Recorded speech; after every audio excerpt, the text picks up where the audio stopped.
In today's video, we're checking out a brand new lens from the folks over at Panasonic. This is their S series 18 to 40mm F4.5-6.3 zoom lens. Now this is a small and compact lens that will ship as part of a kit with the Panasonic LUMIX S9, but you can also buy it on its own. If you're looking for a full frame lens, it's about the same size as Micro Four Thirds. Let's get into it.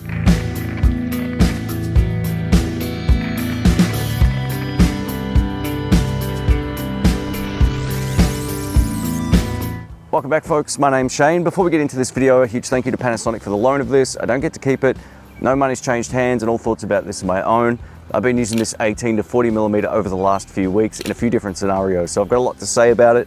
I've shot a whole bunch of practical tests. I don't think this is the sort of lens that requires test charts and all that kind of stuff, but I'm sure there'll be plenty of those type of videos out there. This lens is for someone who's getting started with the LUMIX S9, and being that it will ship as part of a kit, it's a really great match, as you can see from its physical size. Speaking of which, this is the 18 to 40mm, and this is the 20 to 60mm kit lens. This lens is so good, and I still prefer this in some ways. We'll talk more about that in just a moment, but this little guy right here is the perfect little companion for this particular camera body, and if you're just getting into a LUMIX S9, this lens would be the way to go.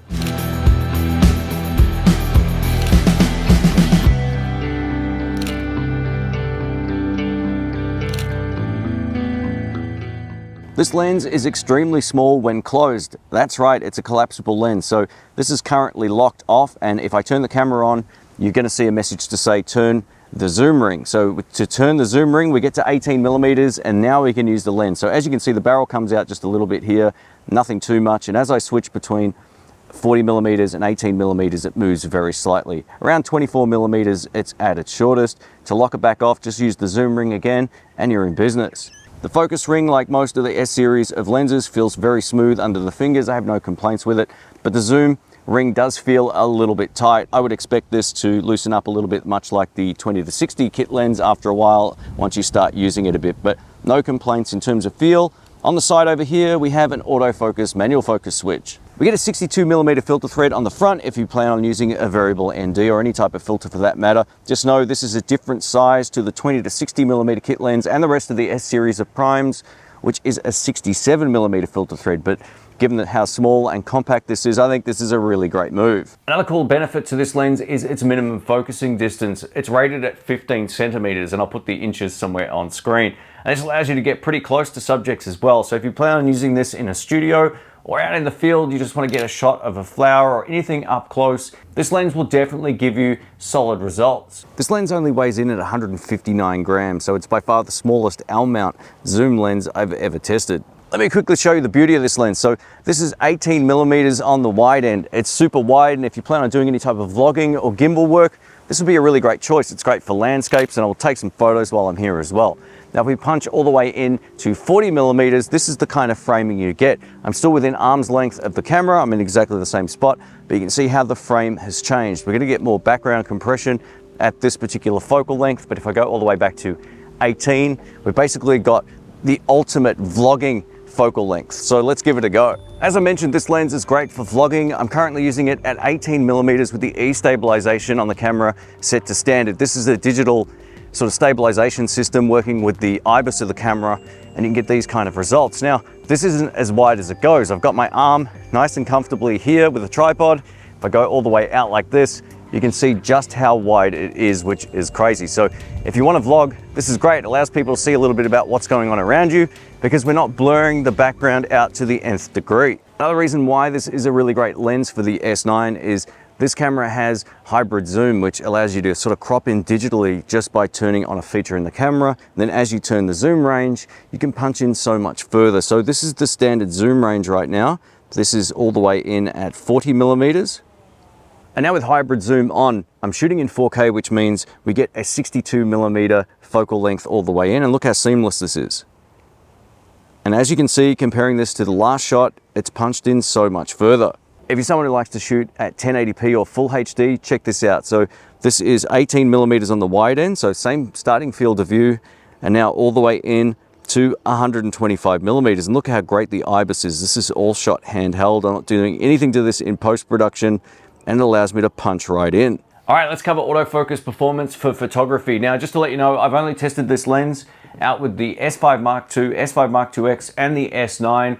And thanks to the phase hybrid autofocus system, this lens performs great. Whether I'm shooting at 18mm or 40mm, all of these samples were shot using the Panasonic S9 in the burst photography mode, and it does a really great job keeping up. The video autofocus is also extremely solid. This is a modern lens with a modern autofocus system, so you're going to get great results whether you're using it on a gimbal, doing a talk-to-camera piece like this, or if you plan on shooting handheld, it's just going to work. Just make sure if you're new to this camera and this lens combination kit, turn the autofocus mode if you're in the scene to human body, eye, and tracking. That mode will definitely give you the best results if you're filming someone else or sitting here in the studio like this. It's what I'm using right now. Now, if you're thinking about buying this lens as part of a kit, and you're going to be using it in a YouTube studio, I've just replaced my 35mm f1.8 prime lens with this kit lens. So we're at 35mm at f6. So it's going to look a little bit different, but I think the colors and contrast still look really good, minus this difference in the background separation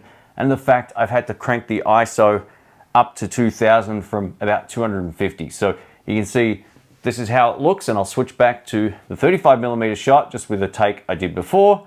And then we'll switch back to this so you can get a good sense of how they compare. Whether you're using the onboard microphones or using a little Rode microphone on top of this camera as an external mic, you're not going to hear the autofocus motors in this lens. They're nice and quiet. This lens does suffer from some focus breathing at 18mm. As you can see from this example, the edges of frame do zoom in and out. And as we move to 40mm, you'll see even more of this. So this lens definitely suffers from more focus breathing than the 20 to 60mm kit lens, which is almost non-existent.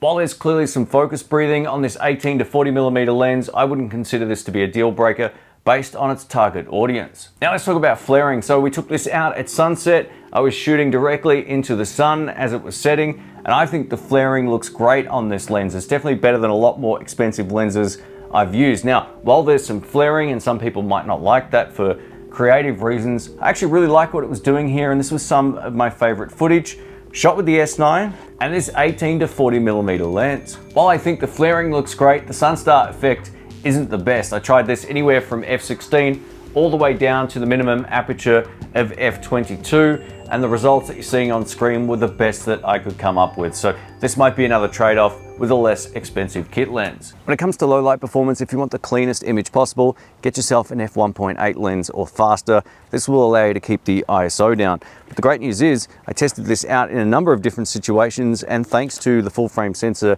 of the S9, S5 Mark II and X, you're still going to get pretty clean results whether you're shooting video or photos, and I'll show you some photo examples on screen.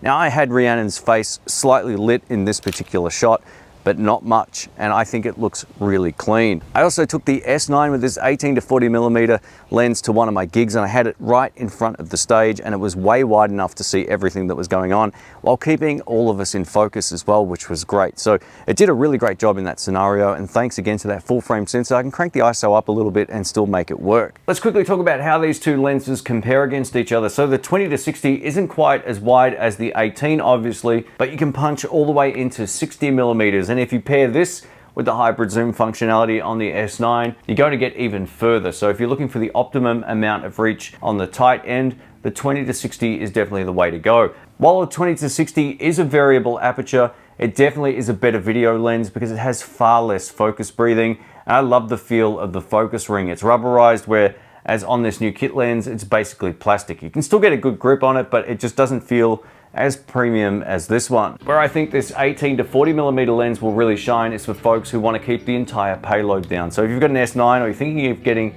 this and that, it's a perfect match in terms of size and weight. The great news is if you want a faster lens, there's plenty already available in the LUMIX S series of primes or any other number of zoom lenses. But for this particular camera and who this is aimed toward, I think this is a really great first lens or travel lens, whether that's shooting video, photos, using it on a gimbal. I was able to get some pretty respectable results out of this, but let us know what you think. Thanks again for watching. My name's Shane, and I will catch you on the next one. See ya.